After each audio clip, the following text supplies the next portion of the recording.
I think we are broadcasting now, so let's just see here for a second. Ooh, check out that headband. That's upside down. Nice. Nobody had the heart telling me my headband was upside down. Okay. Give me just a second here, guys. I think we are broadcasting here, so just bear with me 1 second. Yep, we definitely are broadcasting. All right, so let me get some things out of the way, guys, and we'll go ahead and get this shindig started. Because we do have a few bit of news, and I just got through watching Clash of Champions, and geez, that was disappointing. And I do mean disappointing. I mean beyond disappointing. I have seen some terrible endings to wrestling matches, but Jesus, that just looked good and terrible. All right, and just one last thing, and we'll be good to go. And yeah. All right, cool. We're gonna rock with that. Welcome, guys, to Get Bit, the Blurred podcast. Is for blurs and nerds and non-blurs alike.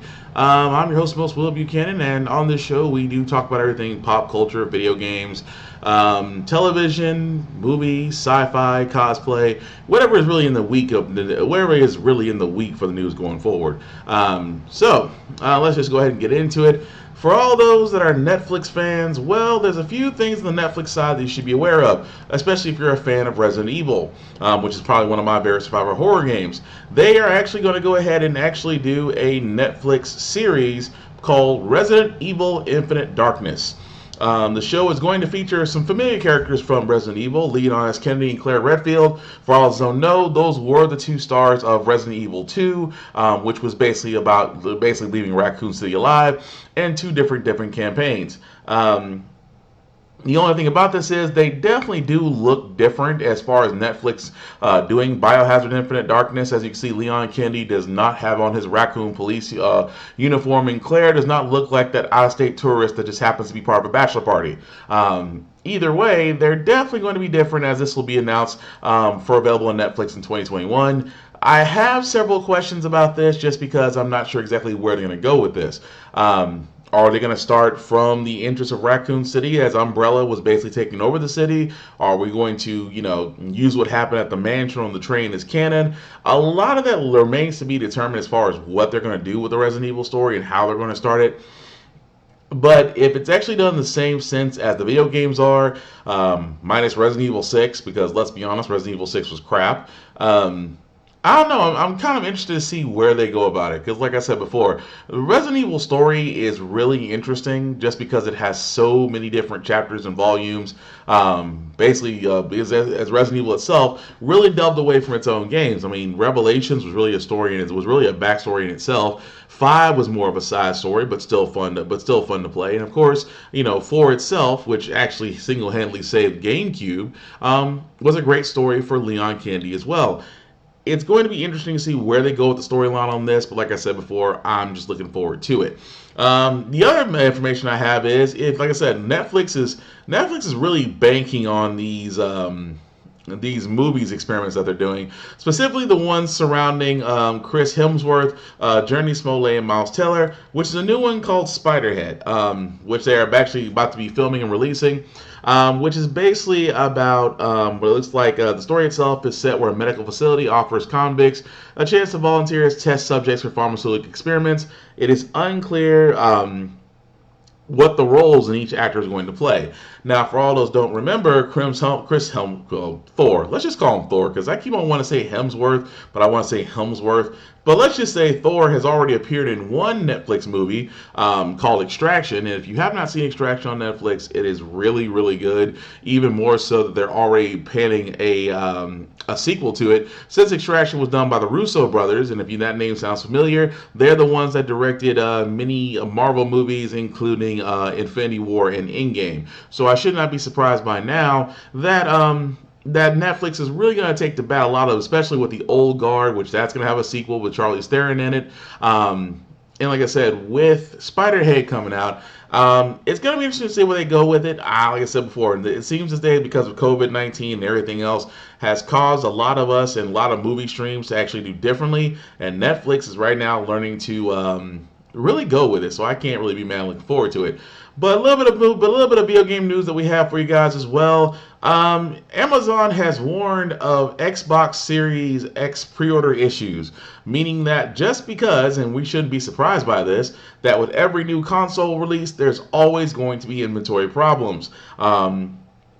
And if you were one of those people that tried your hardest to get a pre-order for the Xbox Series X and the PS5 and realized you couldn't get one, well, that's just unfortunately the way the cookie crumbles. Just because if you've been one of those people that have tried to pre-order the first gen system when it first comes out, I don't know what it is. I don't know if it's just the fact that you got people are sitting there, losing sleep, not going to their job, but are sitting there on the refresh button waiting to get a pre-order. I don't know. But I know, but I can't say this for some fact of the matter. For a lot of us, we've all ran into that issue of trying to pre-order and it doesn't work out. Now, Amazon, one of the biggest retailers out there, may have a problem as far as supplying those actual pre-orders. Now, this could be the fact that, there's supply out there. There's the demand itself is greater than the supply. They're just saying that you may not get it on release day, which again, if you pre-ordered something, it's not really going to be that hard to wait a day or two. But, there are some individuals that just have to have it on that day. I don't judge. I figure if you're going to be paying $500 for a console, you might as well go pick it up. But hey, it's no judgment. I will feel bad, however, for all those individuals in a separate story that decided to try to pre-order Amazon Xbox Series X and actually wound up really ordering an Xbox One X. Which is very similar in wording, which again, a lot of people may have actually done that by accident. But Amazon's not going to really tell you, did you really mean Amazon's not going to tell you, did you want a Series X or an Xbox One X? So unless people are paying attention, you're kind of hosed. But again, you're going to be kind of hosed anyway if you're waiting for the actual release date waiting on a release day, which at this point, I think November 16th for the Xbox Series X, and before it, a week after that will be the PS5. So again, the end of November seems to be a very interesting time for all that to happen. Speaking of interesting times, Mortal Kombat 11 did talk about the DLCs, as right now there is another DLC release for another character to be added for Mortal Kombat 11, and everybody is, for the most part, wanting to say that Mileena will be an available character in Mortal Kombat 11 Aftermath. Of course, Ed Boon, leader of NetherRealm Studios, sat there and said, LOL at Mileena, come on now, this girl needs a break. Now, I'm going to be dead honest with you, as a person that's enjoyed Mortal Kombat 11 to the fullest, I'm not a fan of Mileena. I just think that she was just katana filler. And I said, there are some people that want to play Mileena. Okay, your choice, up to you. I just don't see it. Maybe the fact that they just want to see a new version of Mileena. Maybe that you just got those Mileena fans that just want to play as her. I do not know. It's a weird fandom. That's all I can say. I can't knock it because it's a fandom, but it's a weird fandom. But again, I was just happy I could play with Scorpion, because Scorpion and Sub-Zero are usually my two favorite characters on Mortal Kombat 11, on really any Mortal Kombat game, to be honest with you. But hey, it's possible that Ed Boon could be doing a red herring, and Mileena might be one of the new characters released for the DLC. I wouldn't be surprised if we see Stryker. we haven't seen Stryker since Ultimate Mortal Kombat 3, I think. So they might pull some characters out the blue that we haven't seen really since Ultimate. So there's always that too as well. Speaking of Xbox, however, of course, for all those that don't know, Xbox did acquire the development studios of Bethesda, which means that Doom, Fallout, Elder Scrolls, the more recent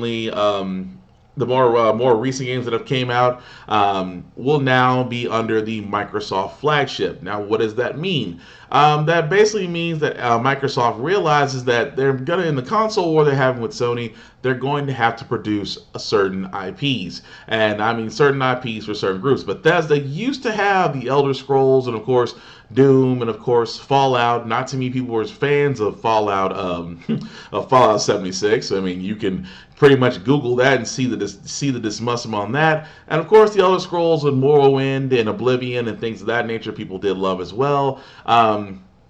So it is going to be interesting to see what Microsoft will do with Bethesda and what Bethesda will do, because let's just be honest, they really put a bad taste in a lot of gamers' mouths right now. So I just wouldn't be surprised the fact that now they have the Elder Scrolls, Fallout, Wolfenstein, Doom, Dishonor, Prey, Quake, Starfield. Prey, The Evil Within. I'm trying to go off my head every Bethesda produced game, which will now be available to play on Xbox.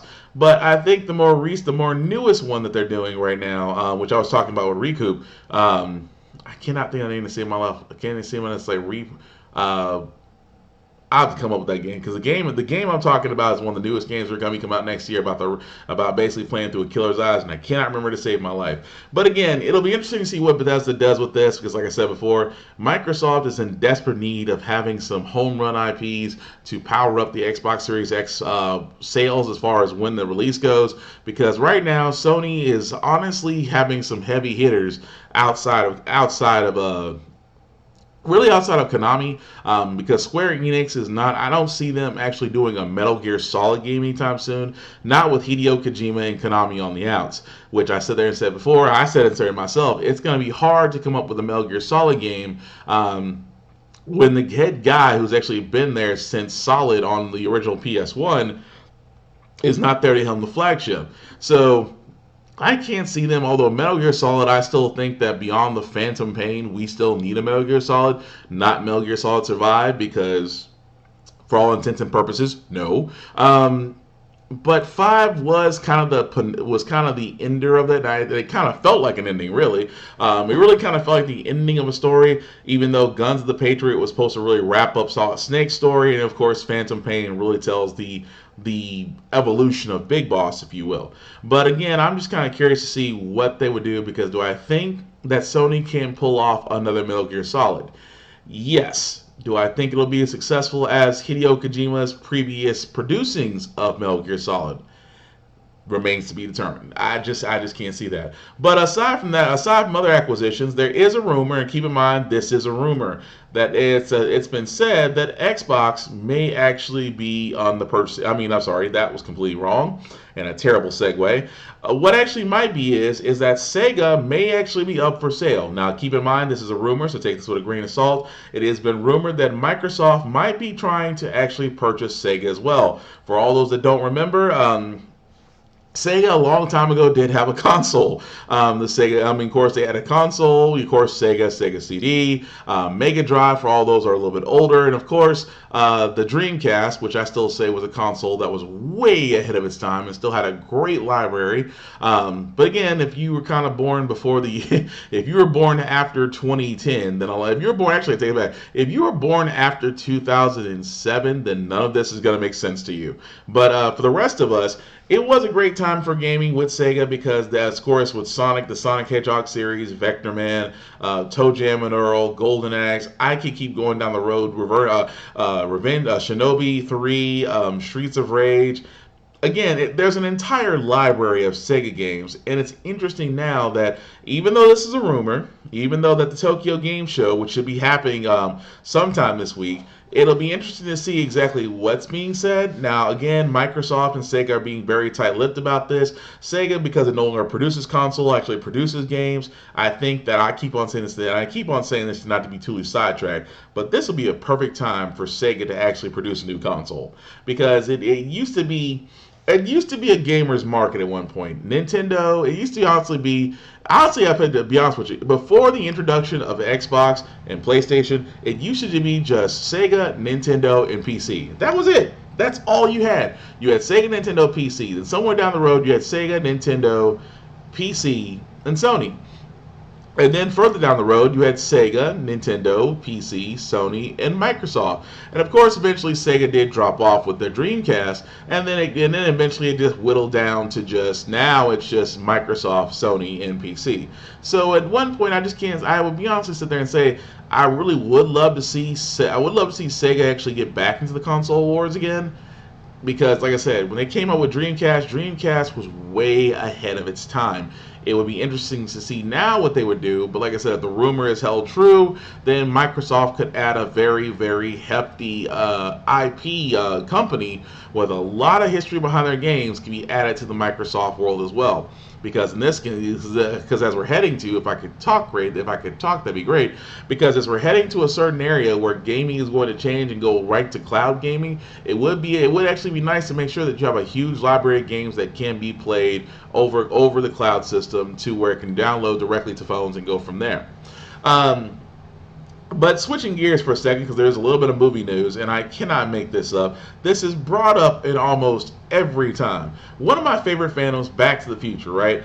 It never fails whenever they have a meetup or a con meeting or things of that nature. There's always one person that's going to sit there and say, "Would you be happy doing it for?" Robert Zemeckis, who actually directed Back to the Future, has sat there and said equivocally, no, there will not be a fourth one. Christopher Lloyd, who actually plays Dr. Emmett Brown on the trilogy, has sat there and said he would be open to a fourth movie. However, other actors and actresses, a part of Back to the Future, have all sat there and said equivocally there will not be a part 4. And I have to say this because this is the part that's always going to bother me.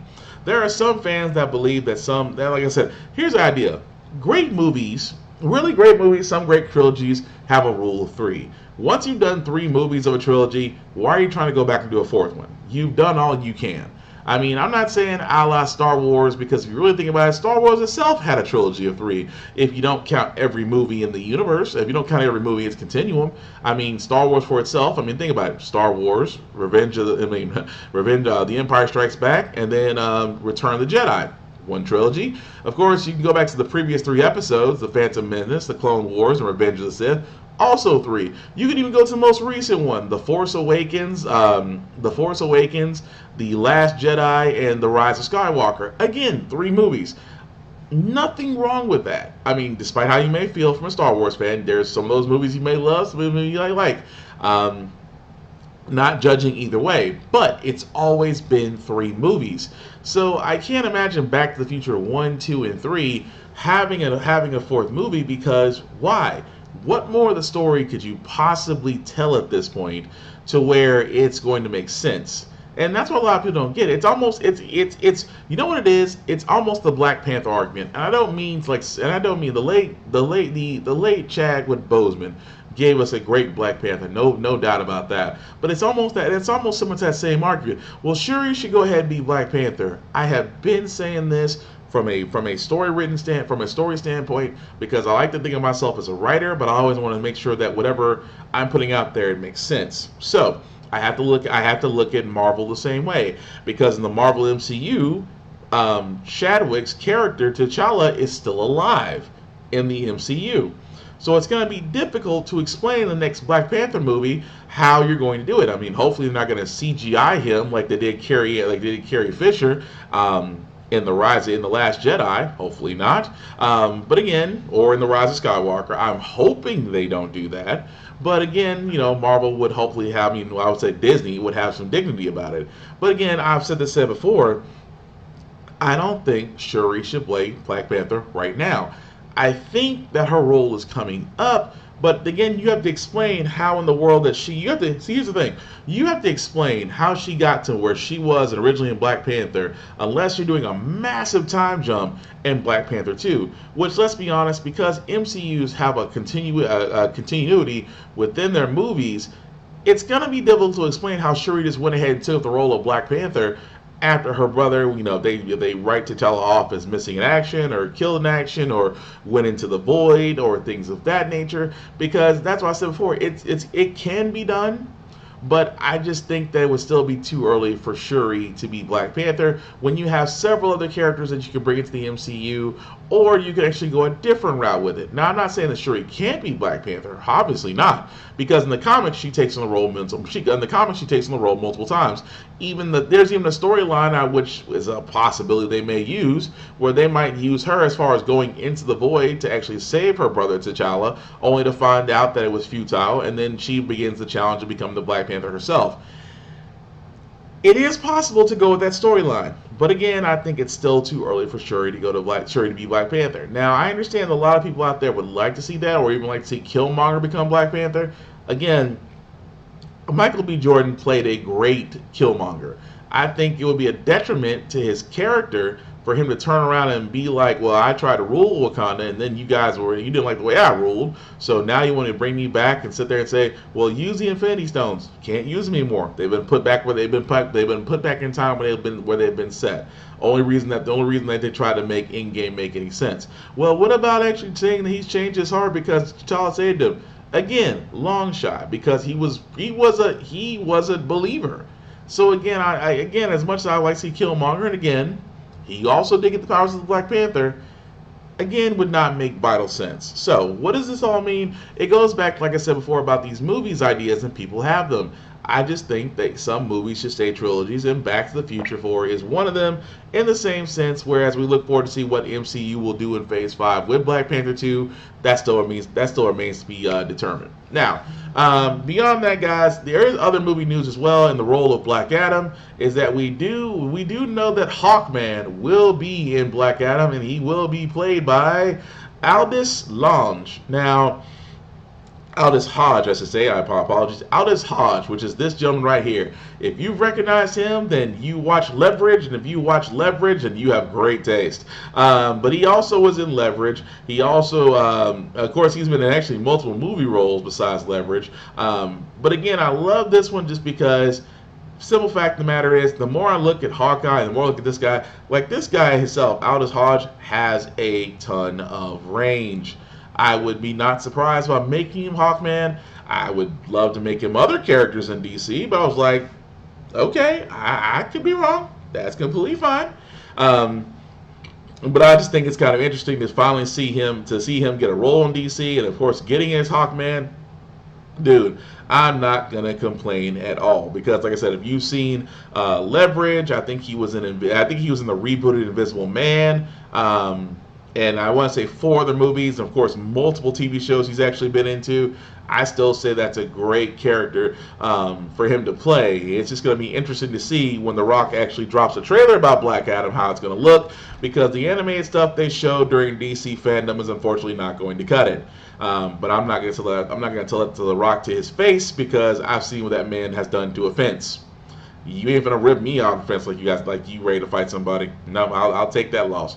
But other things are going to be coming up. There is a surprise. There may be a Coming to America trailer sequel soon, and that is a mouthful. For all those that remember Coming to America, yes, it's probably one of Eddie Murphy's, and I still say next to Harlem Nights, Coming to America is going to be one of those movies you can honestly watch over and over again. If you've never seen Coming to America, I'm going to need you to find the best possible way to buy it or watch it, because it is from a comedic standpoint, it is probably one of the best movies, comedy-wise, ever made by a handful of talented actors, not just Eddie Murphy himself, but Arsenio Hall was in it, and various other characters, which are now actually being brought back to the sequel.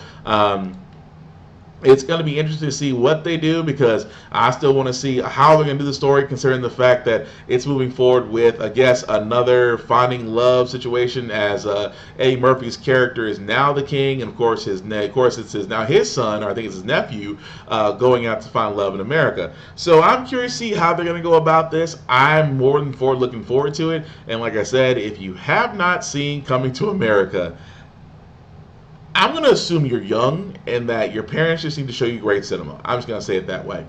But moving right along, guys, Destiny 2 has actually had some good news, bad news situations. Before the Beyond Light release comes out, they have sat there and said that the good news is that it won't take forever and a day for you to download your Destiny update once Beyond Light comes in. The downside is that you're going to have to re-download the entire Destiny 2 game. And that's going to be a pain if you have slow internet or data caps. And of course, Bungie has sat there and said so many ways, we're sorry about that. Now, don't get me wrong. I love Destiny. I was about to give, I'm not going to lie to you guys, I was actually about to give up on Destiny 2 until Forsaken and then Gambit and then really just a lot more better gaming as they got away from Activision. I'm literally looking forward to see what they do with Beyond Light. And don't get me wrong, it's like I'm fortunate. I'm fortunate enough to where my internet is like it's not going to be a big deal for me to go back and re-download the entire Destiny 2 game again to accommodate the smaller file sizes. I think the smaller file sizes are the best way to go because nobody wants to sit there and see a 40, a 20, or a 30, or 40, or God help you, a 60 gig update while you're sitting there waiting for the game to download and you can't play it. So I do like the fact that they are trying to drop it down. I mean, they're trying to say that the overall drop, the overall reduction is 40%, which is almost close to half of their usual file sizes. And anybody who's ever played Destiny 2 already knows their file sizes and updates used to be freaking huge. I'm just saying. But again, I'm looking forward to see what they do with Beyond Light just because I used to be on the fence about keeping Destiny 2. I'm going to be kind of honest, since I've kind of went back and played some old games. I really haven't had a chance. Well, actually, I really haven't played attention to Destiny 2 that much. But I did actually go ahead and purchase the Beyond Light add-on, so I'm kind of curious to see what they do, what they go to from there. Aside from that, guys, about the world of gaming, like I said, cloud gaming is going to be a big thing, especially playing it on your console. As you can see here, Xbox has already sat there and said that they're going to have a new gaming stream feature that basically turns the Xbox One console into a server to where it'll transmit. You'll be able to remote transmit directly into an Android phone and be able to play off your phone. I mean, we've seen those types of gaming phones from long ago that used to be there. So again, that's why I'm sitting there saying that it's not surprising that Apple itself, because this actually was going into, because Apple's rules would never literally, because of Apple and their beef with Microsoft, things of that nature, they would never allow Microsoft's xCloud or Google Stadia, but it seems that there may be a way to do that just because of the Xbox gaming app. Now, of course, at this point, Apple has not released anything regarding streaming games for that goes, but we do know that Microsoft and Google have both released their games to be played on Android. So, yay if you have that. But for now, I can't really say that without certain because I don't have an iPhone myself to actually test the gaming strategies on. But as I said, as we get closer to cloud gaming on phones, it won't be surprising now that there's going to be a lot of red tape and there's going to be a lot of competition, fierce between the big three as far as where you can play your data on. But that's the reason why I keep an Android and not an iPhone. That's just me. But speaking of those gaming giants, Amazon did release their new cloud gaming service called Luna.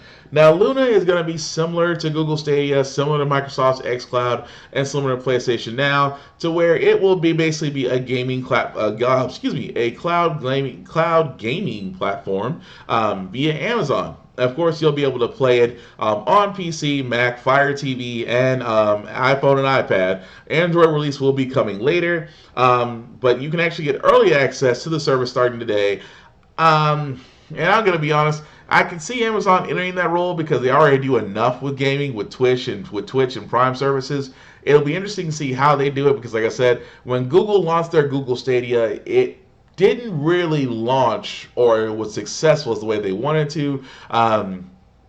But like I said, some people, because of the COVID-19, everybody playing from home, it just didn't really make any sense to really buy into cloud gaming unless you're mobile or you're in an area to where you can't take your system with you. So we'll see how that goes as I guess, well, things are, I was going to say as things are improving, but that would be a lie. But like I said before, it's one of those things like it's nice to have if you're in an area to where you can't play it. But like I said, with almost a lot of us actually being at home and already being in front of our systems, it just doesn't make any sense to dive into it right now. But it's nice to know it's there. But the last two bits of information I have, guys, like I said, we really have a news one. The Boys on Amazon. If you have not seen it, season 2, by the way, is effing nuts. And I'm not going to go into spoilers or anything about it. I would just sit there and say, if you have Amazon Prime, definitely go check out The Boys, or however you watch Amazon Prime television, knock yourself out. But season 2, even though it's on episode 6 by now, is already off the rails. But there's also news about a spinoff. Because The Boys basically being a success for Amazon Prime Video, they've already went ahead and gave an order to do a spinoff of this after the boys have already got season 2 not only green season 2 but also got a season 3 greenlit. However, the spinoff itself, from what we've been told, still in development, is going to focus on basically young powered superheroes in college. If I was going to put a better way of saying about that, think Saved by the Bell if Zach Morris had Superman powers.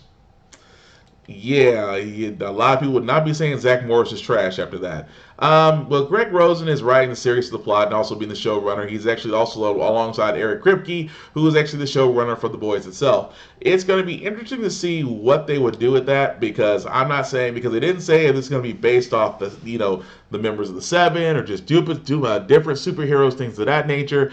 It will just be, like I said, if it follows what we think of from The Boys.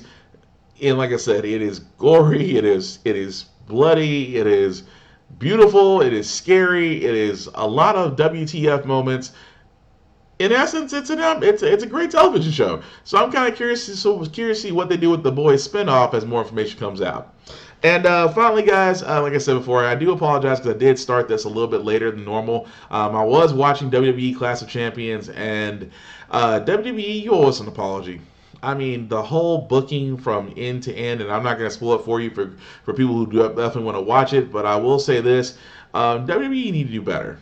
I mean, it's amazing the fact that you basically are still producing shows in COVID-19 situations, and that the introduction of the Thunderdome, but for some odd reason, it feels like Vince McMahon is always changing matches at the end or beginning or just minutes before a pay-per-view, and then wonder why a pay-per-view gets low ratings. It's only because, well, in the words of CM Punk, Vince is still alive and still running the show. He is still destroying the show and rewriting it, and that's the reason why it's crap. However, it's amazing that when you look at AEW, Ring of Honor, New Japan, and so many other wrestling promotions out there, you'll notice things are different because they don't follow the same WWE formula. It's not the same pick a heel, pick a babyface, and then try to make a match, then try to tell a story in the ring with very little build up. But not to say that Clash Champions was actually all bad. There were some actual parts there, guys, that actually was really good. But at the same time, some of them were just good and terrible. There's just really no way I can put that as far as that. I mean, the best way I can say that, guys, is just that it was. And I'm not trying to spoil for all those that are going to watch it. It was honestly just good and terrible. But you guys can look at it, and like I said, tell me in the comments below what you think. But I just think that WWE needs to do a lot better, and I think the first thing that needs to be done first is that Vince either needs to focus on I was going to say the XFL, but that's The Rock's baby now. So I would say Vince probably just needs to take a vacation and let someone else do the booking, because apparently it was a lot better when Paul Heyman was doing it, and a lot more, let me take that back. It was slightly better than when Paul Heyman was doing it, but hey, maybe a person that's actually different than him and probably different from Dr. Pritchard would actually be a lot better. So, with that being said, guys, that's really all the news that I have here. Like I said, it was kind of a short week.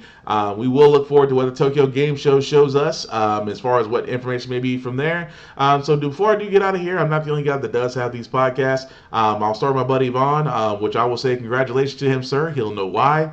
Vaughn himself, Big BZA Dot on Facebook, has a couple podcasts of his own. The first one is called The VST is an Intercast. That Intercast is basically a news podcast. That news can be music. That news can be about video games or trailers. I call him the king of weird trailers because he always finds the more interesting ones to go by. He also has a show called Rhythmness, which is currently on hiatus, but you can go under his Facebook page at BigBZA and see previous episodes of Rhythmness, in which a group of us really listens to music and see what we like and we don't like. And we basically have difference in taste, but hey, difference in taste lead to great musical conversations. He also has Random as Fuck, as I like to call it, the pool of righteousness. We sometimes dip our toes into, take a break from life and have a chuckle.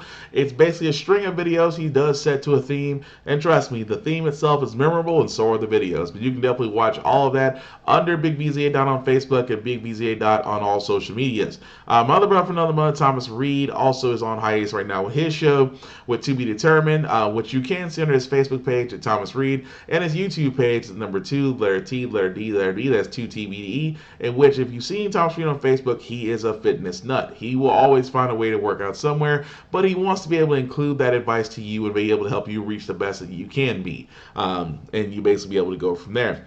Aside from yours truly, I do have a few shows of my own. Every Tuesday from 7 p.m. to 9 p.m. is the Burned Out Podcast, which is my IT storytelling podcast, in which I tell 3 stories about my real life experiences at IT support, because I always said it best, it is way cheaper than therapy, and it hopefully get you laughing. If it does get you laughing, that means it's about you, so you might as well lighten up. Of course, every Saturday from 10 a.m. to noon is my How the Frack We Got Here podcast, my political podcast, in which we go over everything in the world that Dorito hasn't burned down yet, and trust me, he's trying with a lit match. Of course, later on that Saturday night is the Off Limits Podcast from 8 p.m. to 10 p.m. And it's the podcast that goes there, and I definitely mean there, because we will talk about anything and everything. The only reason we can do that is because we want to show that anything can be talked about if we are progressive enough to do so. And of course, every Sunday from 7 to 9 p.m. is the Git Bit Podcast you're currently watching now. So all of my shows can be found on my Facebook page at William Buchanan, or under their own YouTube or Facebook pages. So whether on YouTube or Facebook, you can basically look them up by looking up by their names. So, which means that if you just type in the Burned Out Podcast, How the Frack We Got Here, the Off Limits Podcast, and Git Bit, that's GITBIT, you'll be able to see every podcast I've done thus far. Aside from that, guys, please be careful, because COVID-19 is out there, is still real. Please wear a mask. Please be safe. Please do social distancing. Please only go out when you need to. And like I said, look out for yourselves and each other as well. And also thank all essential workers, doctors, nurses, aides, doctors, aides, environmental services people that work in gas stations, grocery stores, truckers. I wish I could talk right now. Truckers, truck stop people, and of course those that work in factories, and of course mail areas like the United States Postal Service, UPS, FedEx, Amazon, DHL, and all those other places that basically risk their lives to keep the world going and keep us in and keep us safe. So, aside from that, guys, I do thank you all for watching, and if you're watching this on the playback, go ahead and let me know what you think, and of course on the subjects I was talking about, or just things that I missed. And also, if you like what I did, please let me know. If you didn't like what I did, please let me know, and we'll be able to go from there. Hopefully, guys, have a good weekend as we look forward to Monday. Yay. Aside from that, guys, have a good one. Peace.